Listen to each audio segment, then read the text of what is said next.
Join HealthClick on an evidence-based educational journey into evaluation and treatment of sports-related concussions.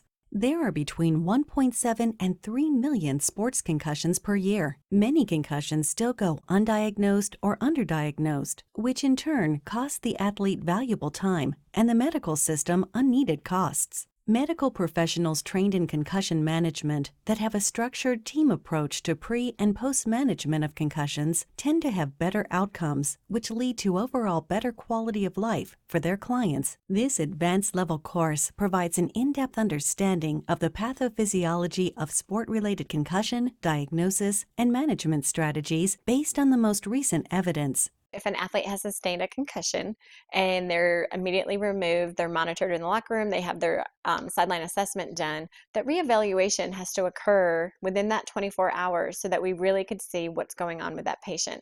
They may be also seen in the emergency room and urgent care the following day with their sports medicine physician, a couple days later, but a comprehensive history on that patient's past medical history to include how many concussions they had sustained previously, and then a full neurological exam is also warranted.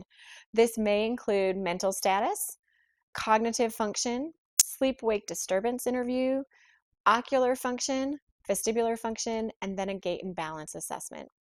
So this will determine the clinical status of the patient. Remember, we talked about normal recovery typically occurs, could be within hours to that first 10 to 14 days, but this is a way that we can identify symptomology that is occurring and then how we track it over time.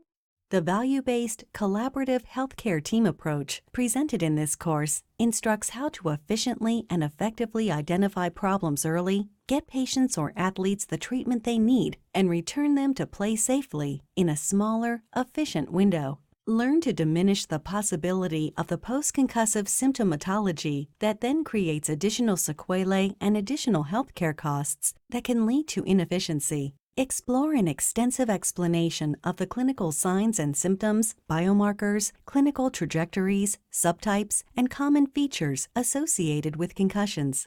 Learn the oculomotor and vestibular system assessment tools in order to assess the client's limitations appropriately. Explore 2 case study presentations which detail the overall tools utilized to accurately assess and guide the client back to the sport safely and effectively. Understand how each system can be affected by a concussion, which leads to the reasoning behind the tests performed and the results expected.